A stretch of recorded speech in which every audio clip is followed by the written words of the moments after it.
तो AWS interview की तैयारी चल रही है? अगर हाँ, तो समझिए आप बिल्कुल सही जगह पर हैं। आज हम लोग मिलकर AWS इंटरव्यू में पूछे जाने वाले कुछ सबसे आम सवालों और कॉन्सेप्ट्स को समझेंगे। पता है कैसे? हम असली दुनिया की प्रॉब्लम्स लेंगे और देखेंगे कि AWS के टूल्स से उनका हल कैसे निकलता है। तो फिर देर किस बात की? चलिए शुरू करते हैं। तो देखिए, आज हम क्या क्या कवर करने वाले हैं। सबसे पहले हम बात करेंगे AWS के टूल किट की, मतलब हमारे पास औजार कौन कौन से हैं। फिर हम देखेंगे कि स्पीड और स्केल जैसी मुश्किलों से कैसे निपटा जाए। उसके बाद डेटा को मैनेज और प्रोटेक्ट करने के तरीकों पर बात होगी। फिर आएगा सिक्योरिटी का बड़ा टॉपिक, और आखिर में हम समझेंगे कि पूरे इंफ्रास्ट्रक्चर को ऑटोमेट कैसे करते हैं। तो ये है हमारा आज का रोड मैप। चलिए तो फिर शुरू करते हैं हमारे पहले सेक्शन से, दी AWS टूल किट। सीधी सी बात है, कोई भी प्रॉब्लम सुलझाने से पहले ये तो जानना ही होगा कि हमारे हाथ में टूल्स क्या हैं, है ना? ओके, तो सबसे पहले ये क्लाउड कंप्यूटिंग आखिर है क्या भला? देखिए, इसे ऐसे समझिए। पहले के ज़माने में क्या होता था, कंपनियों को अपने ऑफिस में बड़े बड़े महंगे सर्वर रखने पड़ते थे। बहुत झंझट का काम था। क्लाउड कंप्यूटिंग ने इस सबको बदल दिया। अब आप सर्वर, स्टोरेज, डेटाबेस, ये सारी चीज़ें इंटरनेट पर ही किराए पर ले सकते हैं। और सबसे अच्छी बात, ये पे एज यू गो है। मतलब जितना इस्तेमाल करो बस उतने का ही पैसा दो, बिजली के बिल की तरह। कोई महंगा हार्डवेयर खरीदने का सिरदर्द नहीं। और इसी दुनिया का सबसे बड़ा खिलाड़ी है Amazon वेब सर्विसेज यानी AWS। सोचिए, ये Amazon का एक जबरदस्त क्लाउड प्लेटफॉर्म है जो दुनिया भर में फैले अपने डेटा सेंटर से 200 से भी ज्यादा सर्विसेज देता है। ये सर्विसेज का इतना बड़ा खजाना है कि समझिए यही हमारा आज का टूल बॉक्स है, जिससे हम हर प्रॉब्लम का ताला खोलेंगे। तो सवाल उठता है कि AWS इतना पॉपुलर क्यों है? देखिए, इसके फायदे साफ हैं। पहला तो यही कि आप सिर्फ उतने का ही पैसा देते हैं जितना इस्तेमाल करते हैं। दूसरा, ये हाईली स्केलेबल है, मतलब ज़रूरत के हिसाब से आप अपनी ताकत बढ़ा भी सकते हैं और घटा भी सकते हैं। तीसरा, ये बहुत ही सिक्योर है, और क्योंकि ये पूरी दुनिया में फैला हुआ है तो इसकी पहुंच भी ग्लोबल है। और इन सबसे ऊपर, शुरू में ही लाखों रुपए हार्डवेयर पर खर्च करने की कोई ज़रूरत नहीं है। चलिए अब आते हैं अपने दूसरे सेक्शन पर, और ये एक ऐसी प्रॉब्लम है जिससे हर डेवलपर का पाला पड़ता है, स्पीड और स्केल। जरा सोचिए, आपकी वेबसाइट चल रही है, सब ठीक है, और अचानक किसी वजह से उस पर हजारों लाखों लोग एक साथ आ जाते हैं। क्या होगा? क्या वेबसाइट क्रैश हो जाएगी? इस ट्रैफिक को कैसे संभालेंगे? ये एक ऐसा सवाल है जो इंटरव्यू में लगभग पूछा ही जाता है। आपको एक सिचुएशन दी जाएगी, आपकी वेबसाइट पर शाम को, मतलब पीक आवर्स में ट्रैफिक बहुत बढ़ जाता है और वो बहुत स्लो हो जाती है। बताइए आप क्या करेंगे? देखिए, ये एक क्लासिक प्रॉब्लम है। यहाँ इंटरव्यूअर आपके जवाब से ज्यादा ये देखना चाहता है कि आप प्रॉब्लम को सुलझाने के लिए सोचते कैसे हैं। तो इसका एक बहुत ही शानदार जवाब है, और वो जवाब है दो सर्विसेज का कॉम्बिनेशन, इलास्टिक लोड बैलेंसर, जिसे हम ELB कहते हैं, और ऑटो स्केलिंग। ये दोनों मिलकर इस प्रॉब्लम को चुटकियों में सॉल्व कर देते हैं। चलिए एक एक करके समझते हैं कि ये करते क्या हैं। सबसे पहले बात करते हैं इलास्टिक लोड बैलेंसर की। आप इसे एक स्मार्ट ट्रैफिक पुलिस वाला समझिए। जब भी वेबसाइट पर बहुत सारा ट्रैफिक आता है तो ये उसे अकेले एक सर्वर पर भेजने के बजाय उसे कई सारे सर्वरों में बराबर बराबर बांट देता है। नतीजा, कोई भी एक सर्वर बेचारा ओवरलोड होकर बैठ नहीं जाता। तो फिर ऑटो स्केलिंग का क्या काम है? अरे, ये तो ELB का सबसे जिगरी दोस्त है। ये चुपचाप आपके एप्लीकेशन पर नजर रखता है। जैसे ही से लगता है कि ट्रैफिक बढ़ रहा है, ये जादू की तरह अपने आप नए सर्वर खड़े कर देता है, और जब ट्रैफिक कम होता है तो फालतू सर्वरों को हटा भी देता है। इससे दो फायदे होते हैं।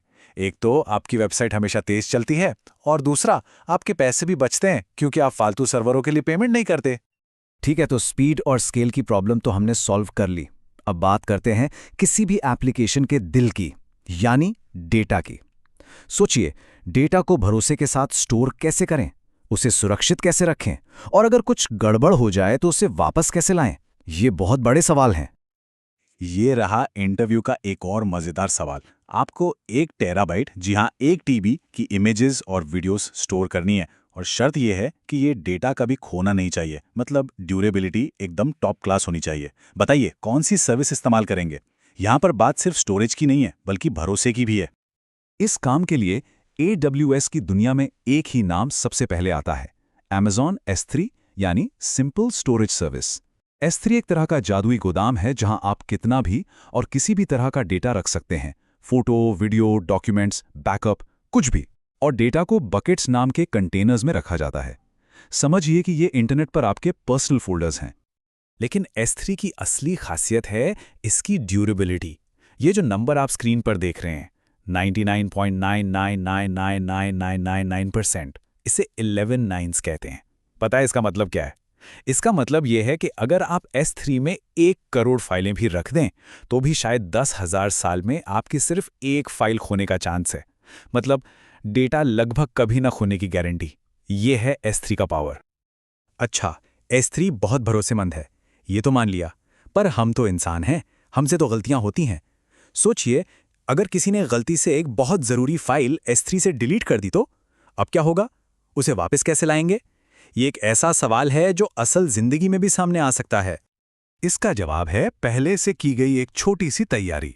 S3 में एक फीचर आता है वर्जनिंग। अगर आपने इसे ऑन कर रखा है तो ये आपकी फाइलों के लिए एक टाइम मशीन की तरह काम करता है। जब भी आप फाइल बदलते हैं, ये उसकी पुरानी कॉपी संभाल कर रख लेता है। तो अगर गलती से कुछ डिलीट या खराब हो भी गया तो कोई टेंशन नहीं, आप बस एक क्लिक से पुराना वर्जन वापस ला सकते हैं।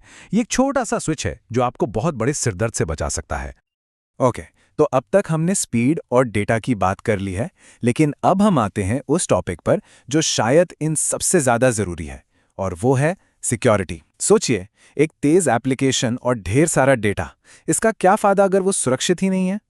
क्लाउड में अपने किले की दीवारों को मजबूत करना और ये तय करना कि अंदर कौन आ सकता है और कौन नहीं, ये सबसे ज़रूरी काम है। और इस किले की नींव है वर्चुअल प्राइवेट क्लाउड या VPC। इसे ऐसे समझिए, AWS का पूरा क्लाउड एक बहुत बड़ा समंदर है और VPC उस समंदर में आपका अपना प्राइवेट आइलैंड है। ये इंटरनेट से पूरी तरह अलग थलग है। यहाँ आप अपने नियम चलाते हैं, अपने रिसोर्स रखते हैं और तय करते हैं कि इस आइलैंड पर कौन आ जा सकता है।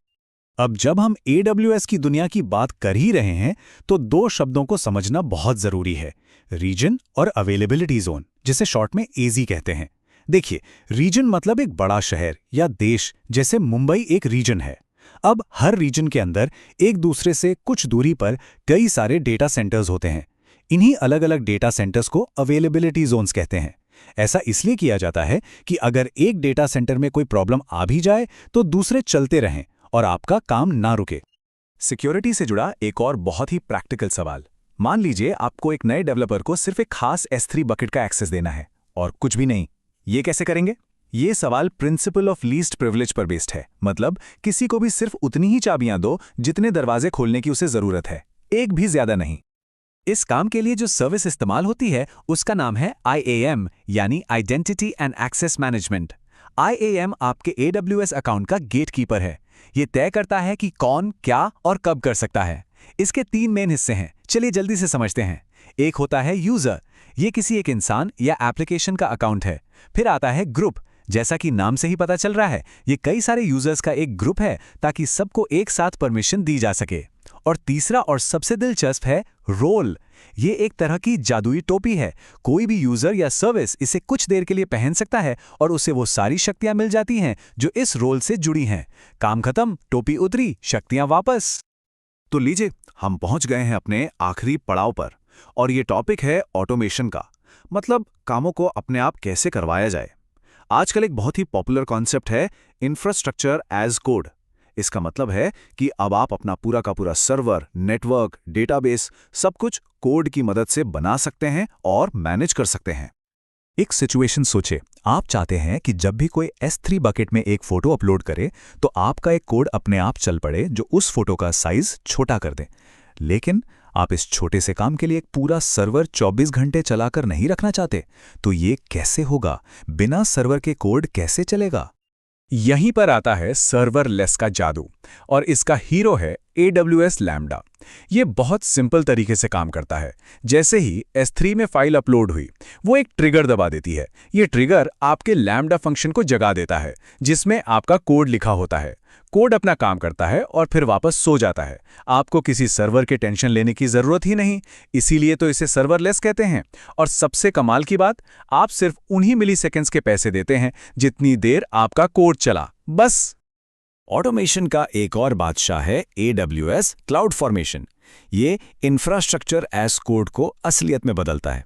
क्लाउडफॉर्मेशन के साथ आप अपने पूरे सेटअप का, मतलब सर्वर, नेटवर्क, डेटाबेस, सब कुछ का एक ब्लूप्रिंट एक सिंपल टेक्स्ट फाइल में लिख सकते हैं।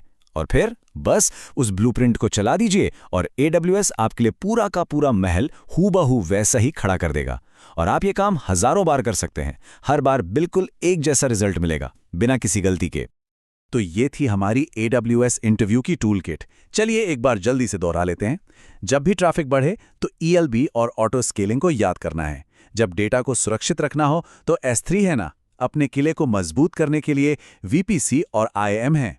और जब काम को ऑटोमेट करना हो तो लैम्डा और क्लाउड फॉर्मेशन से बेहतर कुछ नहीं। तो हमने देखा कि AWS हमें कितने पावरफुल बिल्डिंग ब्लॉक्स देता है, जैसे लेगो के टुकड़े जिनसे कुछ भी बनाया जा सकता है। अब सवाल ये नहीं है कि इन टूल्स से क्या हो सकता है, असली सवाल तो ये है कि इन टूल्स का इस्तेमाल करके अगला वो कौन सा कमाल का आइडिया होगा जो दुनिया को बदलेगा। और क्या पता वो आइडिया बस सोचे जाने का इंतजार कर रहा हो।